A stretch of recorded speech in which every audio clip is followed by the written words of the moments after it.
So market size doesn't need to be a 4-page business school analysis, though if you've went to business school, feel free to do the analysis.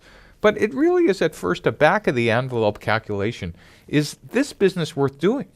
So we just kind of have you constantly checking about 3 things.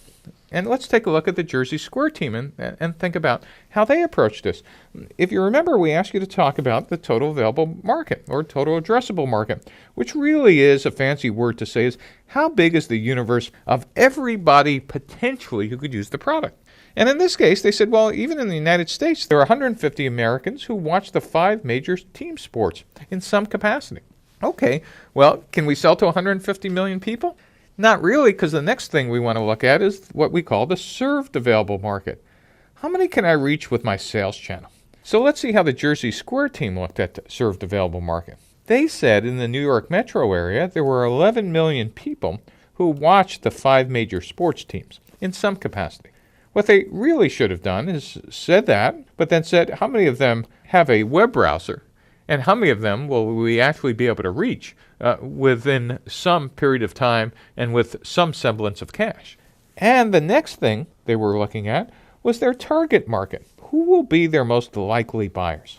And they did some research at Yankee Stadium and said 11 or 12% of the served available market showed strong interest. And they said, well, that means just in the New York area, 1.3 million people should be interested in a subscription or rental. Really, again, if they were doing analysis for real, they should have said, but how many of them can we reach with a web browser? And then how many of them can we actually get with our acquisition and activation campaign? And what falls out of this, if you actually take it to the next level, is what's a reasonable assumption of year 1, 2, and 3 revenue? Just back of the envelope. Okay, so these are the people. Gee, subscription and half-pay rental. Let's do some math. Oh, my first year's revenue should be $300 million. Nope, I think I'm being a little too optimistic. At least you'll start with a series of calculations that you could bounce off advisors and friends and co-founders and say, are we even in the ballpark of making an interesting business? One of the things to keep in mind is that no startup has ever exceeded their optimistic estimates of market size.